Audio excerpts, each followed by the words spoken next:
Good afternoon. Thank you for joining us here for KREM 2 News First at 4. I'm Whitney Ward. The University of Idaho has released new guidance to respond to the state's new abortion laws. Those rules now include very strict guidelines on the distribution of birth control. In an email, the university said enforcement procedures are currently unclear. However, this announcement is a preventative measure to inform staff of potential risk and penalties that come with violating the state's abortion law. That includes promoting abortion. In the email, it says that employees could face felony convictions, loss of state employment, and a permanent bar from future state employment. Now, if University of Idaho students are unable to get birth control, they can drive 17 minutes to the Pullman location of Planned Parenthood. That's the closest location for U of I students to get birth control without a prescription or without insurance. Now, at the clinic, patients are able to access abortion services as well as STD testing and UTI treatment. But the service that University of Idaho students may be using more now is birth control access. The Vice President of Communications for Planned Parenthood here locally is Paul Dillon. He says the Pullman Clinic will continue to be a resource for any patient seeking care. We're really fortunate to be able to offer those services. We'll still be out in the communities offering information, education on how students can access contraception. And, birth control is healthcare. Abortion is healthcare.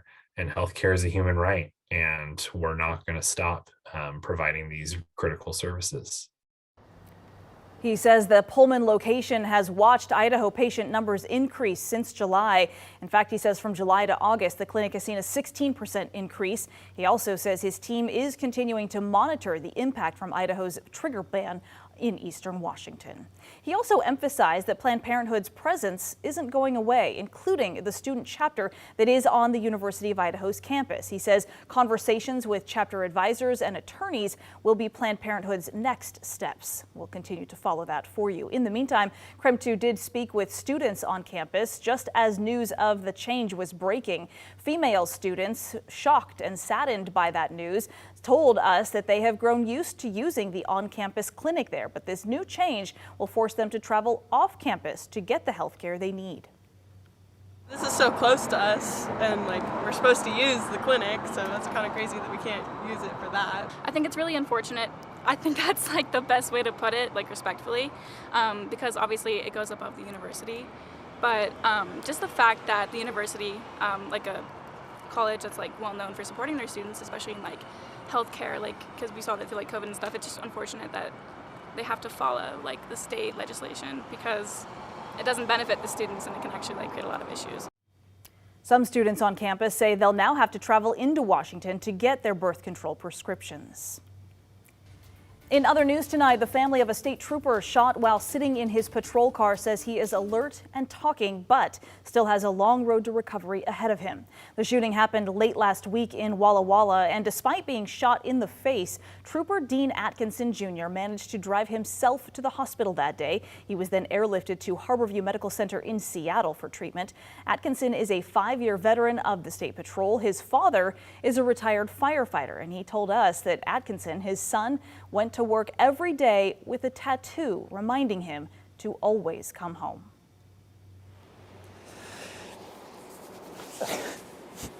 He came home.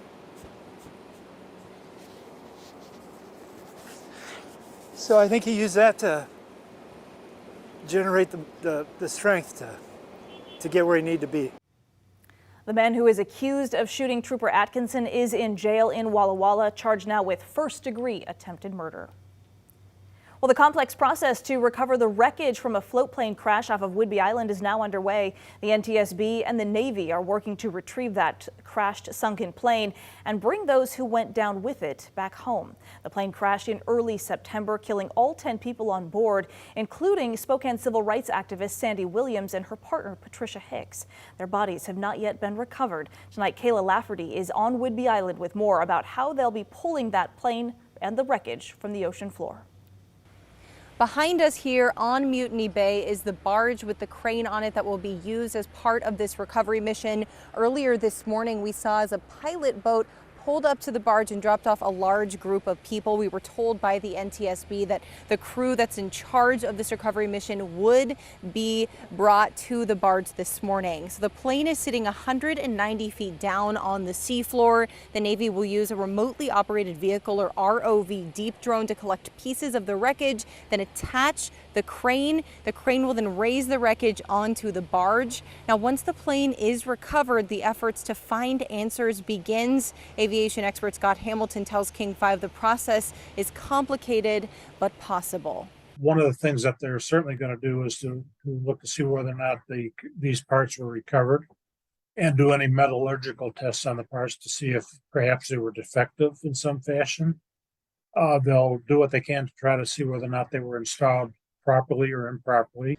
One body was recovered the day of the crash. Another part of the mission is recovering the remains of the other 9 people killed.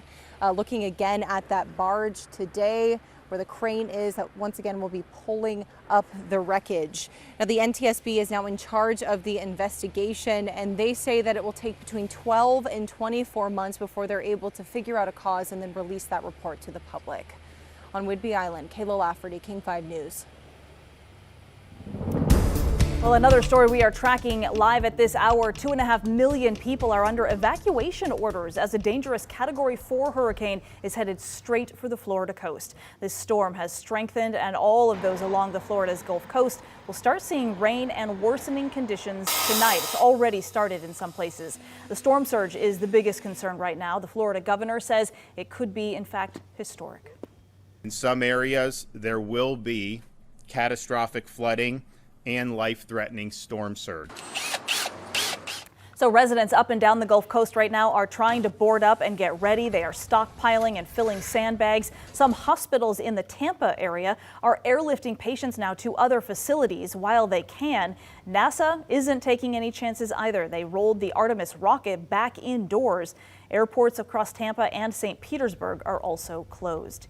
And due to the impending landfall of Hurricane Ian, Saturday's scheduled football game between Eastern Washington University and the University of Florida in Gainesville has now been postponed. It's been moved from Saturday to Sunday in hopes that the storm will have passed through by Sunday. However, we are told the stadium there does not have a roof, so it's possible the game may also just have to be canceled or rescheduled. As of right now, kickoff is still set for 9 a.m. our time here on Sunday morning. And on that note, I know Jeremy, of course, has been tracking all the weather that we are having here, which has been pretty nice, but also this hurricane, as it certainly is having an impact on the Gulf Coast, but all up and down the entire East Coast and much of the country. So we want to turn to our chief meteorologist, Jeremy Legoo, right now. Hi, Jeremy. Hey, Whitney. And you know, one of the more interesting things to me is that we actually play a role in forecasting the path of this hurricane. Satellite imagery is looking pretty impressive. So what happens is what's going on with the jet stream around us actually affects it downstream and affects the track of the hurricane. Now a major hurricane, a Category 3 with sustained winds of 120 miles per hour. It is forecast to reach Category 4 strength as it makes landfall just north of Fort Myers later on tonight and tomorrow. So this is going to be a very strong storm, and this strengthening is fueled by very warm sea surface temperatures. Those plays a direct impact, but once it interacts with land, it weakens quickly, eventually moving back off the coast. So a big storm. Here, we're on the other end of the spectrum. A big ridge of high pressure still at play is warming us up. Get this, you ready? 89 degrees now makes it the warmest we have ever been on September 27th.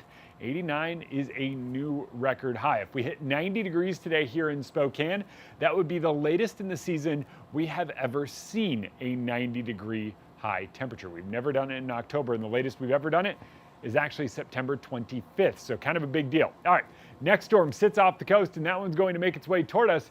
Doesn't get us until Thursday, so in the days to come, just know we fall back down to near 50 tonight, very similar tomorrow morning as to what we saw this morning. By tomorrow afternoon, we are a bit cooler, topping out right near 80, and then that rain moves in on Thursday, and we're talking temps in the 60s for highs. I'll walk you through those showers coming up. All right, Jeremy, thank you.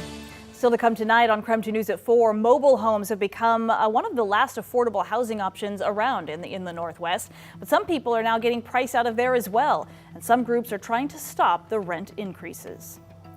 And here's what's coming up tonight on KREM 2 Plus. Make sure and join us after KREM 2 News at 6 for a new Boomtown special. We're giving you an inside look at some of the major construction projects here in the Inland Northwest. And you have another chance to watch our evening news and weather. That's at 9 o'clock. And all this week, right after KREM 2 News at 11, our Locked On Zags team is previewing former Bulldogs now playing in the NBA. So tonight, that's what you can expect from Andrew Nemhard.